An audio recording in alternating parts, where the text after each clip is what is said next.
வணக்கம், welcome to Sam's kitchens. இது உங்கள் சாம்ஸ். இன்னைக்கு நம்ம பார்க்க போற டிஷ் ஒரு சூப்பர் டெலிஷியஸ் வெண்டைக்காய் பச்சடி. வாங்க ரெசிபிக்குள்ள போகலாம். ஒரு பவுல் வெண்டைக்காய் பொடியா கட் பண்ணி எடுத்துக்கோங்க. ஒரு பச்சை மிளகா சின்னதாக கட் பண்ணி அது கூட ஆட் பண்ணிக்கோங்க. 1/4 ஸ்பூன் உப்பு இதெல்லாம் போட்டு நல்லா அதை கலந்து விடுங்க. அந்த உப்பு காரம் அதெல்லாம் அதில் ஊறணும். ஒரு 10 நிமிஷம் மேரினேட் பண்ணுங்க. ஒரு குக்கிங் பேனில் கொஞ்சமாக ஆயில் விட்டுக்கோங்க. எண்ணெய் சூடானதும் நம்ம மேரினேட் பண்ணி வச்சுருக்க வெண்டைக்காயை அதில் போட்டு ஸ்டிர் ஃப்ரை பண்ணி எடுத்துக்கலாம். கிறிஸ்பியாக மாறணும், அது வரைக்கும் வறுத்துக்கோங்க. இப்போ இதை ஒரு பிளேட்டில் டிஷ்யூ பேப்பர் வச்சு அதில் ட்ரான்ஸ்ஃபர் பண்ணிடலாம். எக்ஸஸ் ஆயில்லாம் டிஷ்யூ பேப்பரில் அப்சர்வ் ஆகிடும்.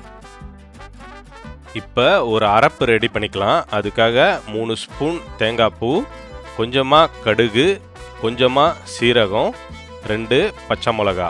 இது பச்சை மிளகா சைஸ் சின்னதாக இருக்கிறதால 2 எடுத்திருக்கேன். நீங்கள் பெருசாக இருந்தால் 1 போட்டுக்கோங்க. கொஞ்சமாக கருவேப்பிலை இதெல்லாம் போட்டு ஒரு ஃபைன் பேஸ்ட்டாக அரைச்சி எடுத்துக்கலாம். ஒரு பேனில் நம்ம அரைச்சி வச்சுருக்க கோகோனட் பேஸ்ட்டை போட்டுக்கோங்க. 1/4 ஸ்பூன் உப்பு ஆட் பண்ணி நல்லா வதக்கி எடுத்துக்கோங்க. ஒரு நிமிஷம் போல் வதக்கினா போதும். அந்த ரா ஸ்மெல்லாம் போகணும், அதுக்காக தான்.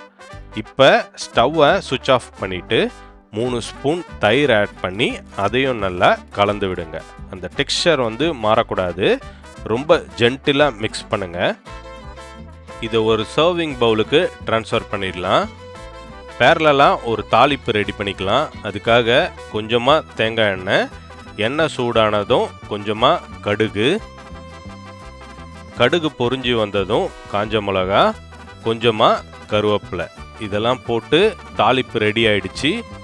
சுட சுட தாளிப்பை எடுத்து நம்ம பவுலில் வச்சுருக்க மிக்சரில் ஊற்றிருங்க. ஏற்கனவே வறுத்து வச்சுருக்க வெண்டைக்காவை இப்போ இதில் போட்டு மிக்ஸ் பண்ணிக்கோங்க. எப்போ நீங்கள் சாப்பிட்றீங்களோ இல்லை சர்வ் பண்ணுறீங்களோ அந்த டைமில் இந்த வெண்டைக்காவை மிக்ஸ் பண்ணால் தான் நல்லா கிறிஸ்பியாக இருக்கும், சாப்பிட்றதுக்கும் நல்லாயிருக்கும். இந்த மாதிரி ஒரு சூப்பர் டெலிஷியஸ் வெண்டைக்காய் பச்சடி ரெசிபி ஓணம் சதயத்தில் இன்க்ளூட் பண்ணி உங்கள் ஃபேமிலியோட என்ஜாய் பண்ணுங்க. இதை நீங்களும் ட்ரை பண்ணுங்க, சப்ஸ்கிரைப் பண்ணுங்க, கமெண்ட்ஸ் பண்ணுங்க. See you next delicious dish. நன்றி, வணக்கம்.